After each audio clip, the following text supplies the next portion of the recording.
नमस्कार दोस्तों, मैं गौतम कुमार आपके अपने YouTube channel success class with Gautam sir में आपका स्वागत करते हैं। ठीक है, तो आज जो नए एग्ज़ाम जो आया है, नया एग्ज़ाम पैटर्न आया है, उस पे आज बात करेंगे।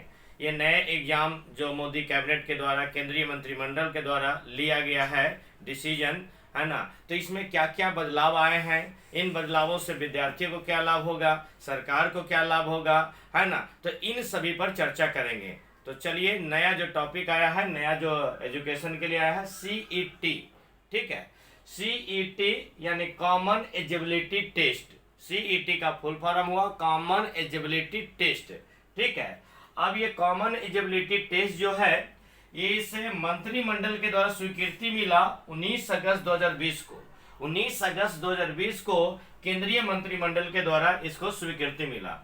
ठीक है, अब बात आती है लागू कब से होगा। तो ये लागू होगा 2021 से, है ना। 2021 से जितने भी एग्जामें होगी वो सभी आपका ये सीईटी लागू होगा उस पर, क्योंकि 2020 तो ऐसे ही कट गया, जनवरी फरवरी मार्च है और पूरा लॉकडाउन।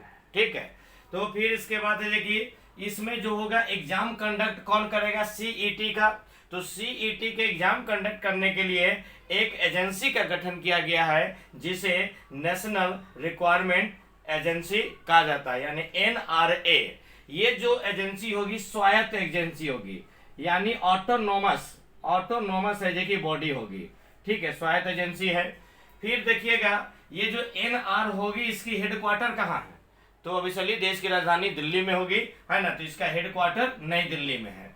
ठीक है, अब इस NR के चेयरमैन कौन होगा। तो NR का चेयरमैन केंद्र सरकार का IS लेवल का होगा, जो केंद्र सरकार में सचिव लेवल तक के गए हुए हैं, जिन्हें बहुत सारा अनुभव हो। उन लोगों को है कि इस लेवल के, इस पद पे, इस कुर्सी पर बैठाया जाएगा। ठीक है, अब इनके साथ इनके टीम में और कौन कौन लोग होंगे, यानी संचालक मंडल में कौन कौन लोग होंगे। तो संचालक मंडल में जिस का एग्जाम कंडक्ट करेगा उन लोगों के लोग होंगे। जैसे NR ये जो है, यानी सीईटी जो एग्जाम लेगी, SSC, रेलवे, IBPS। यानी अभी तक हम लोग जो है अलग अलग एग्जाम देते थे, रेलवे का अलग, IBPS का अलग है, यानी बैंकिंग का अलग है, और SSC का अलग। लेकिन अब क्या है, इससे जो लेगा वो आपका NRA लेगा। ठीक है, यानी SSC, रेलवे, IBPS के ये सभी के मेंबर होंगे इसके संचालक मंडल में। ठीक है, अभी देश में वर्तमान में, है ना, एग्जाम कंडक्ट करने के टोटल 20 एजेंसी है, टोटल 20 एजेंसी है। ठीक है, फिर ये NRA के द्वारा देश में 1000 सेंटर बनाए गए हैं। ठीक है, इसे और आगे बढ़ाया भी जाएगा, लेकिन अभी 1000 सेंटर बनाए जाएंगे, यानी लगभग हर जिला हेडक्वार्टर में एक सेंटर होगा, जिससे छात्रों को इधर उधर भाग दौड़ करने में सहूलियत होगा। अब जैसे बिहार के छात्र को केरला भेज दिया, केरला के छात्र को असम भेज दिया, जम्मू कश्मीर के तमिलनाडु भेज दिया। तो ये जो छात्र है जो कि परेशान हो जाते थे, इन परेशानियों को बचाने के लिए यहाँ पर प्रयास किया गया है। ठीक है, फिर इसके बाद देखेंगे, ये बोर्ड एग्जाम कंडक्ट करेगी SSC का, रेलवे, IBPS, है ना, जो आपको ऊपर में बता चुके हैं। अब ये किस लेवल का एग्जाम कंडक्ट करेगी, तो आपका non gazetted MGP, non gazetted level के जितने भी एग्जाम हैं वो सभी का एग्जाम कंडक्ट करेगी, यानी group B, group C, group D, है ना। ये 3 लेवल का जो एग्जाम है वो कंडक्ट करेगी आपका ये। फिर एग्जाम का नेचर यानी प्रकृति क्या होगी। तो ऑब्जेक्टिव लेवल का एग्जाम होगा, MCQ होगा, 4 ऑप्शन होगा, है ना। और उसमें ये होगा ऑनलाइन एग्जाम होगा, है ना, ये ऑफलाइन नहीं होगा, ऑनलाइन होगा।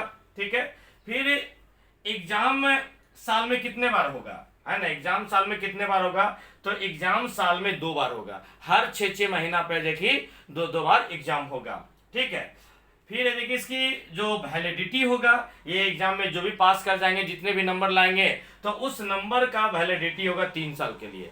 अगले 3 साल के लिए वो नंबर आपका वैध रहेगा। जितने भी एग्जाम आएगा उस एग्जाम में आप नंबर का यूज करके वहां पे मेंस दे सकते हैं। ठीक है, इसका सिलेबस तो अभी देखिए सिलेबस इसका निर्धारित नहीं हुआ है। ठीक है, लेकिन GK, GS, रीजनिंग, मैथ ये सब तो रहेगा ही। ठीक है, तो ये आपका सिलेबस अभी डिसाइड नहीं हुआ है, इसका किया जाएगा। अब देखिएगा, इसको लाने से क्या क्या लाभ होगा, इसका उद्देश्य क्या था, या उद्देश्य क्या है? तो पहला उद्देश्य है इसकी पारदर्शिता को लाना। अभी आप देखिएगा जितने भी एग्जाम के बोर्ड हैं वो सब में लगभग धांधली देखने को मिल रही है, और धांधली होने की वजह से देखिए आपका देखिए हाई कोर्ट, सुप्रीम कोर्ट, धरना प्रदर्शन ये कंटिन्यू चलते रहता है, जिसकी वजह से एग्जाम काफी डिले होता है। ठीक है, तो ये पारदर्शिता को लाना। दूसरा है खर्च कम करना। खर्च है देखिए एक एक एग्जाम को कंडक्ट कराने में सरकार को भी बहुत सारा खर्च आ जाता है। अब है देखिए लाख लाख है देखिए करोड़ों करोड़ लोग है देखिए फार्म भरते हैं, और फार्म भरने के बाद है देखिए एग्जाम मैनेज करना होता है, सेंटर मैनेज करना होता है, टीचर को है देखिए बहाल करना पड़ता है, टीचर को अरेंज करना पड़ता है। ठीक है, तो ये खर्च सरकार को भी होता है, प्लस छात्र को भी एक राज्य से दूसरे राज्य जाकर के देखिए देने में काफी दिक्कतें होता था। परेशानी कम। परेशानी देखिए उन लोगों को होगा जो विद्यार्थी गांव सुदूरवर्ती इलाकों में रहते हैं, जो विद्यार्थी देखिए आपका पहाड़ी इलाका हिमालय जैसे तराई वाले क्षेत्रों में रहते हैं, और वो लोग कहे कि पहाड़ के ऊपर है कि घर है, और वहां से है कि उन लोग को है कि अगर बिहार जैसे उत्तराखंड लोगों को बिहार में सेंटर दिया, बिहार वाले को उत्तराखंड सेंटर दिया, तो ऐसे लोगों को आवागमन में परिवहन में काफी दिक्कतें होती थी। तो ये परेशानियां कम में होगी।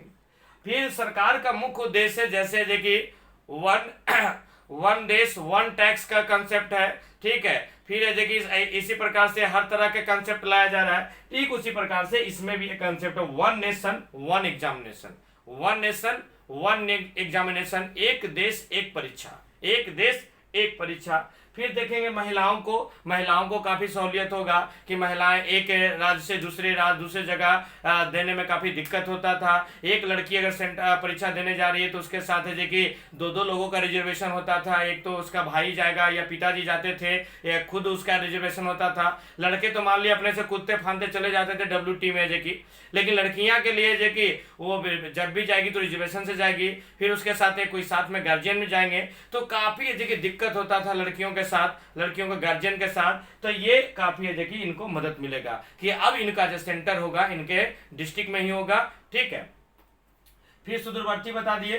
फिर अगला है रिजल्ट देने में देरी नहीं होगा, है ना। जो रिजल्ट है आपका जैसे NTPC का फार्म भरे हुए 2 साल हो गया, अभी तक एग्जाम नहीं लिया। ठीक है, तो इतना ना फार्म गिर गया है कि सरकार का दिमाग खराब हो गया है कि कैसे एग्जाम ले। ठीक है, तो ऐसे स्थिति में देखिए जो बाहरी जो फालतू लड़का होंगे वो छट जाएंगे इस CET के पहले ही, और बाकी जो रियल लड़का होंगे वो आपका वहाँ एग्जाम मेंस देंगे। फिर है देखिए संसाधनों की बर्बादी रुकेगी। अब जो है स्कूल, टीचर, ठीक है, ये सब जो संसाधन को लगाए जाते थे, अब ये सब संसाधन का बर्बादी रुकेगा। ठीक है, ये तो इतने लाभ हैं, बेनिफिट होंगे, लेकिन अब कुछ इसकी हानियां भी है।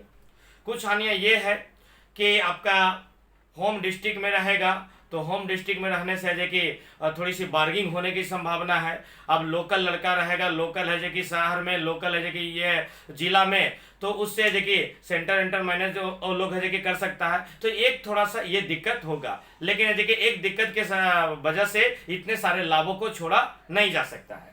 अब देखिएगा CET की प्रकृति क्या होगी, है ना। तो अब देखिएगा एग्जाम जैसे होता है 10th लेवल का, एग्जाम होता है 12th लेवल का, एग्जाम होता है ग्रेजुएशन लेवल का। तो ये तीनों लेवल का एग्जाम होगा, और तीनों लेवल के लिए अलग अलग CET देना होगा। यानी आपको जैसे MTS देना है, तो MTS के लिए जो 10th लेवल का आता है, तो आप MTS से 10th लेवल वाला दीजिएगा, तो अगले 3 साल तक का जो 10th लेवल का जो आएगी वैकेंसी, वो सब में आपका वैलिड होगा। ठीक है, अब LDC 12th लेवल पे आती है, तो LDC है कि आप दीजिएगा तो 12th लेवल की जितनी भी वैकेंसी आएगी उसमें आप एलिजिबल होंगे।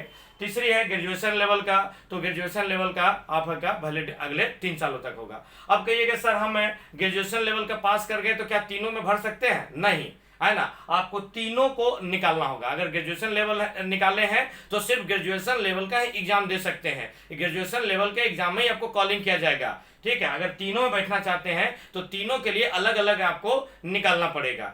ठीक है, अब देखिएगा यहां पर एग्जाम में बैठने का है लिमिटेशन को है मतलब अनलिमिटेड कर दिया गया, उसका कोई डिफिनिट नहीं किया गया है। यानी आपकी जितनी मैक्सिमम एज है ना, जैसे सेंट्रल जॉब में 30 साल अमूमन होती है, और स्टेट जॉब में लगभग 35 साल होती है, तो आपकी जितनी मैक्सिमम एज है उतना तक आप भर सकते हैं। जैसे मान लिया जाए कि CET में आपने है लाया है 40 नंबर, ठीक है, CET का 100 नंबर का एग्जाम हुआ, उसमें आप 40 नंबर लाया। अब है रेलवे उठाई, वैकेंसी निकाली, जिस रेलवे में देखिए वो 45 नंबर पे देखिए उठा लिया, तो आप तो 40 से लाए हैं, तो आप 45 में तो भर नहीं पाइएगा, तो आप फिर से एग्जाम दे सकते हैं। आप जितना बार है उतना बार एग्जाम दे सकते हैं, एग्जाम दे करके अपना स्कोर को बढ़ा सकते हैं। ठीक है, यानी अभी अब 40 लाए, अगला बार दीजिएगा, हो सके 70 आ जाए। अब 70 आ जाएगा तो अब तो रेंज में आ जाइएगा, है ना। अगर मान लीजिए एसएससी कोई वैकेंसी निकाली, उसने अपना कट ऑफ जारी किया कि मैं है कि इतने वाले नंबर वाले लोगों को लूंगा। ठीक है, अब 60 पे भी बहुत सारे लोग होंगे, 40 पे भी बहुत सारे लोग होंगे, 45 पे भी बहुत सारे लोग होंगे, तो उसने है कि एसएससी ने डिसाइड किया कि मैं 60 वाले लोगों को क्या करूंगा, उठाऊंगा। तो अब जितने भी 60 नंबर के लोग होंगे वो क्या करेंगे, एसएससी के एग्जाम भरेंगे। अब आपका देखिए ये रेलवे आ गया, या फिर आईबीपीएस यानी बैंक निकाल दिया। बैंक निकाला तो बैंक ने कहा कि मैं है कि 75 नंबर वाले लोगों को उठाऊंगा, है ना। वो अपने सीट के अकॉर्डिंग है कि नंबर को घटता और बढ़ता है, तो 75 नंबर के लेवल में जो लोग रहेंगे वो उसका एग्जाम देंगे। ठीक है, तो ये आपका है कि सीईटी का आपका है कि पूरा कंसेप्ट रहा। ठीक है, तो उम्मीद करते हैं कि ये काफी है कि छात्र और सरकार के लिए, दोनों के लिए फायदेमंद होगा, है ना। चूंकि परिवर्तन को स्वीकार करना, है ना, मानव की प्रवृत्ति होनी चाहिए। चूंकि परिवर्तन के अनुसार लोग अगर नहीं बदलते हैं तो समय उसको परिवर्तित कर देती है ना। जैसे अभी आपका है कि हो गया, ठीक है।